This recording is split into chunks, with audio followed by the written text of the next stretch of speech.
Olá, bem-vindos a mais um ao final de semana. Hoje queria falar um bocadinho convosco acerca do que se tem dito, do fenómeno e das investigações de pedofilia em Portugal e no seio da Igreja.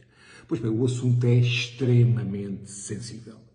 Extremamente sensível porque a pedofilia é vista, e bem, como um crime horrível e porque os sacerdotes, os padres da Igreja de Cristo, têm uma especial responsabilidade e devem ter uma especial dignidade.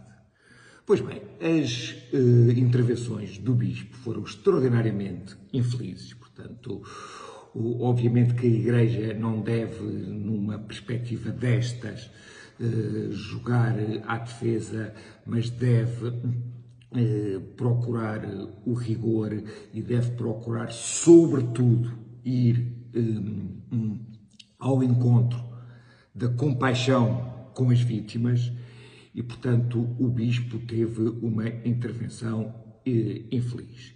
E Marcelo Rebelo de Sousa também teve uma intervenção infeliz, porque o que Marcelo queria fazer é compreensível. Marcelo não quer que se pegue à Igreja um estigma de que a Igreja é pedófila, que seria um estigma de todo injusto. Mas da forma como Marcelo disse a coisa, tipo, foram só 300 e tal casos, o que, por exemplo, se compararmos com França, de facto não foram assim tantos. Portanto, Marcelo está a deixar aquela que é a perspectiva mais importante, que é a perspectiva da compaixão com as vítimas, a procurar salvar a face da Igreja, o que nós entendemos que não seria a atitude mais correta. Mas a questão que se põe é se Marcelo é uma pessoa com pouca compaixão ou se Marcelo foi uma pessoa infeliz naquilo que disse. E para mim é claro que Marcelo foi uma pessoa infeliz naquilo que disse. E qual é que é o problema de Marcelo e porque é que Marcelo foi uma pessoa infeliz naquilo que disse? É que Marcelo dispara mais rápido do que a própria sombra. Marcelo é uma verdadeira picareta falante. Marcelo criou um personagem e apaixonou-se por esse personagem. Portanto, Marcelo adora ouvir-se. Dizem as pessoas que se foram jantar com Marcelo, que é apenas Marcelo que fala, que às vezes até repete as mesmas histórias. Portanto, Marcelo está embevecido por ele. Quer dizer, para mim, o caso extremo foi que já aconteceu 2 vezes. Foi no final de um jogo de futebol, ele invadir a flash interview e no momento que seria o momento de protagonismo do treinador ou dos jogadores e tudo mais, Marcelo quer-se ouvir a ele.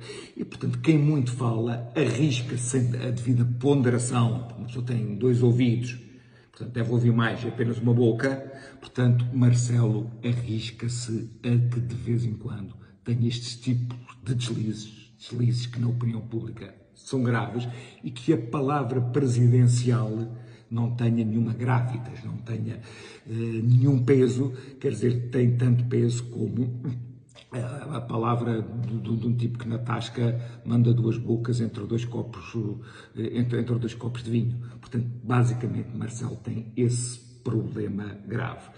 Deixem-me também deixar aqui 2 palavras de compaixão.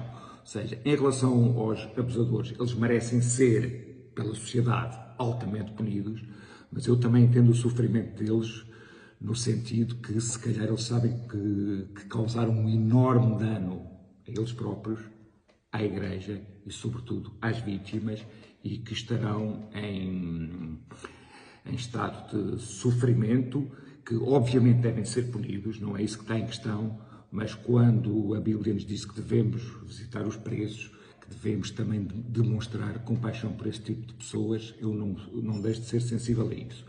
E ainda mais do que essas pessoas, tenho especial compaixão pela grande maioria dos padres que não são pedófilos e que atualmente são olhados de lado. Eu já aqui dei o meu testemunho, que eu andei num seminário, que na prática era um colégio, e que eu e os meus amigos com os quais falo regularmente, que lá andámos, pomos a cabeça no seco durante o período que eu lá estive, que fomos tratados exemplarmente por padres que nos deram um testemunho de vida que ainda agora guardo.